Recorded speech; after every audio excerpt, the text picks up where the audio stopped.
Hey folks, this is Kalani. The Mists of Pandaria remix event starts up this week on May 16th, but I've seen a lot of folks unsure about what class, spec or race they might want to play for the event, which classes will have the easiest time leveling, what will be viable and sought after for group content, and which classes are going to be the best if you want to go at your own pace but still collect all of those sweet rewards. It is a tough question for sure, but we have some tips that might help you narrow things down. So let's go through what you should consider when deciding on a class to level in the Mists of Pandaria event and what the best class and race for you could be. Now before we jump in, I'd like to say thanks to our newest members and patrons, Mifelicia, Raphael Nunes, Catherine Fortier and Christopher Penny. Thank you so much. If you'd like to add your name to this list, check the links in the description below. So the first and perhaps most obvious choice for a class to play in the new event is a class that you don't already have at max level. This event serves as a chance to play something new and level a character outside of the typical retail leveling experience.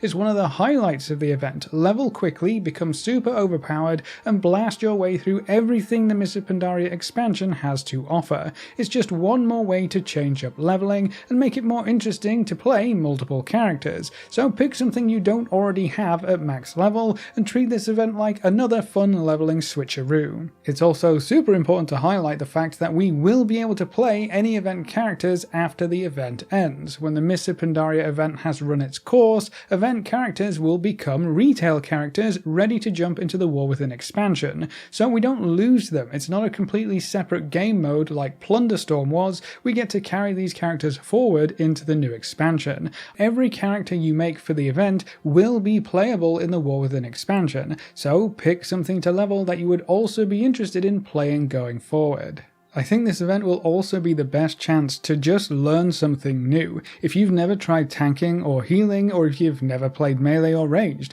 this event is a chance to try something without any real pressure. The various skill gems and abilities that you can unlock and use throughout this event are insanely powerful, so much so that you could probably play your class or spec completely wrong and the gems will carry you to victory. I really don't think folks are going to run into any difficulty problems, even at the highest levels of group content at max level in the event. That's how powerful these gems are. So don't worry if you're new to a class or a role. Don't worry if you've never tanked or healed before. Try it out and see how things go. Play around with the gems to fill in the gaps and the issues that you're struggling with. We have so many options for how to play in this event that something you didn't enjoy in retail could play completely differently in the remix event, or just be much easier to play in general. Tanks and healers especially will definitely be in demand throughout the leveling portion of this event as well. This event is really unlike any other leveling process we've had in the game so far. Typically, it's almost constant questing to level up, with the odd dungeon or two thrown in just to change things up.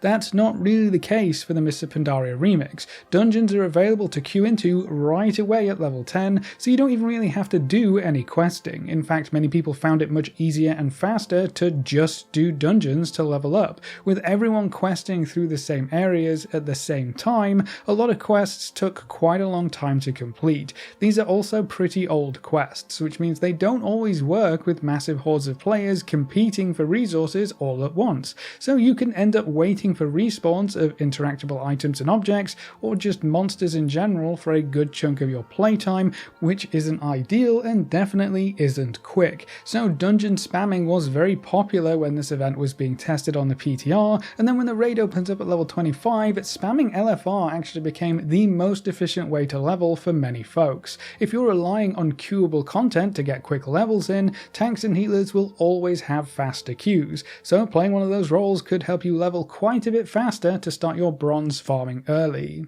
Tanking and healing will also be much easier in this event thanks to the skills and abilities from gems, so this could be the perfect time to dip your toes in and see if you enjoy it. For healing, there are so many gems to augment your healing capabilities to keep your friends alive, even if you aren't really focusing on healing yourself. For tanking, there are various gems to increase your AoE and cleave damage to help keep threat, and some options to increase your tankiness and self-sustain, so it's almost like playing the game on easy mode. Tanks and healers won't just be valuable during the leveling up portion though, they will also be highly sought after level 70. The leveling up is only part of the progression here by the looks of things. We do have max level raids to look forward to and a higher difficulty of raids to tackle up at level 70, which could end up being some of the best sources of the bronze currency. If you're playing a tank or healer, getting into those groups will be much easier because DPS characters are always a dime a dozen. So if you plan on doing raids at the end game, tanks and healers will always have an easier time getting into pugs. If you're not too interested in raids or group content, picking a class that can solo things easily could be in your best interest. Anything with strong defensives and self-sustain would be perfect. Blood Death Knights and Vengeance Demon Hunters should do very well for themselves, mostly because they're pretty OP. Being super tanky, being able to heal themselves and dish out extra damage is always a great recipe for a soloing monster. The other two standouts would be the Hunters and the Warlocks. Having a pet that can take the brunt of the damage while you focus on killing stuff has always been very valuable in solo content, so if you don't want to roll as a tank but you still want a really strong solo character, Hunters and Warlocks will serve you very well. If you add skill gems onto any of these classes, very little will stand in your way, so if you want to solo as much as you can during the event, pick a class that can stand on their own. Now whether you want to conquer all of the different dungeons and raids on offer in Pandaria or try to solo as much as you can, it is important to note that this event is mainly PvE focused. There doesn't seem to be any real focus on PvP content, so when choosing a character be sure to keep that in mind too. 99% of what we're going to be doing will be PvE. Something else you might want to keep in mind is that allied races leveled up through the Mists of Pandaria event will unlock their heritage armor sets. That has been confirmed in a blue post, so if you still have some allied race heritage armor sets that you want to unlock but just haven't gotten around to actually leveling those characters yet, this event could be the best chance you'll get to level up quickly and efficiently to get those rewards unlocked. And then something else you might want to consider is simply just remaking one of your existing characters. After you get one character up to level 70 in this event, leveling any ult after that should be incredibly quick. This is probably the fastest leveling we will see for quite a while, so if you have any reason you might want to re-level a character, maybe to change the server that they're on, change their faction, change their race, like going from a Blood Elf to a Tauren Paladin for example, or maybe even just to change their name, this would be a great chance to do that without having to pay any real cash for the actual transfer or change. Personally, I want to change quite a lot of the names of my characters on my main server. It turns out naming everything a variation of Kalani with special characters wasn't all that great of an idea. Sending mail especially between ults can be quite annoying, and I've noticed that player names with special characters don't really jive well with the crafting order system specifically because folks don't want to try to have to figure out how to type your special characters. So I'll just be leveling a lot of characters for free name changes, and I might change a couple of the races while I'm at it too.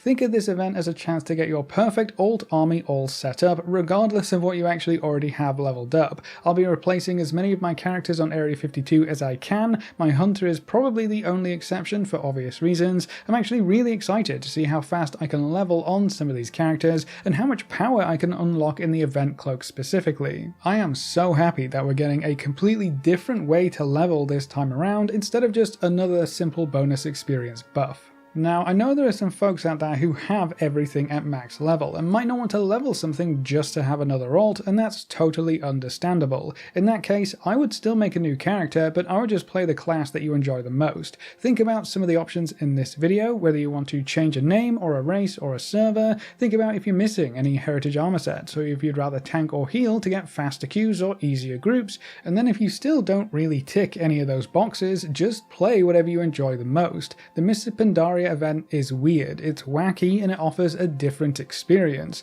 There are so many rewards you can pick up too, so focus on that aspect instead of the leveling aspect. Sure, you don't need another alt, but there are a lot of transmogs, mounts, toys, or pets. If you want to pick any of those up, this event lets you grab those goodies much easier and with no RNG. It's worth taking part in the event just for the rewards in my opinion, even if you don't really want to play the character you actually level after the event ends. Now, with all of that being said, there are some really important things to consider when choosing which class or race to play for this event. To start with, you can actually unlock any transmog from the vendors that you want for the most part, so you don't have to use a plate wearer to unlock the plate transmog stuff from the vendor. You should be able to buy almost everything on a single character. So if you're really wanting the plate sets and assumed you would need to play a plate character to get them, that's actually not the case. So don't restrict yourself just based on which transmogs you might want to unlock later on. It's also really important to point out that the various skill and ability gems make up a huge chunk of your power in this new mode. There are so many options available to you which can increase damage, give you different damage profiles, so increase your single target or AoE damage for example, or give you some more tankiness, and there are quite a few healing related gems as well. So you could actually heal your group just through gems, letting you focus more on DPS options, or play a healer with some stronger DPS gems and still dish out some crazy damage while in the healer role. The gems really break the rules, so almost any class should be able to plug the holes in their kit and patch up their weaknesses to be viable in any kind of content for this event. You can also just emphasize a class's strengths, like piling more tankiness and self-healing on a Blood Death Knight or Vengeance Demon Hunter to make them completely unkillable. I'll be very interested to see how this all plays out, and I wouldn't be surprised if some players end up soloing the raids when all is said and done at level 70. And then the last point I want to make is that after you get a character up to level 70 and have a really beefy cloak with lots of bonuses and threads woven into it, leveling alts in this mode is probably going to be the fastest we've ever seen, with the massive bonus experience boosts that you can keep on building up combined with the extra stats giving you an instant boost and the skill gems and abilities carrying your power level. Alts are going to breeze through content while earning significantly more experience, so your first character might not matter at all. If you really enjoy this event and game mode, you might end up with an entire roster of time-running characters. You'll be gathering bronze almost no matter what you do or which character or ult you decide to play, so even if you create 20 different ults, you're still going to be working towards all of those shiny transmogs, mounts and other collectibles from the bronze vendors. So if you've been struggling to pick a class or race to play through the Mists of Pandaria remix event, hopefully this helped you narrow things down. Personally, I'll be starting off with a paladin, tanking and healing my way through content to get those quick Qs, and we'll see where things go from there. As I said, I want to try and level quite a few ults just to change their name without forking over any dosh, and get my ult army all ready for the War Within expansion. But what are you planning on playing first when the Mists event goes live on May 16th, and do you have any other tips that you would give to players struggling to pick something? Leave all your thoughts in the comment section below. A big thank you to all of our supporters over on Patreon and to all of our members here on YouTube. You can see the names floating by on screen. If you'd like to add your name to the end of every video with a special shout out at the start of the next video, you can find links in the description over to Patreon or click the join button just below this video. And if you want to see more videos like this, make sure to subscribe and ring that notification bell so you never miss another video. Thanks for watching folks, good luck and have fun, and as always I'll see you next time.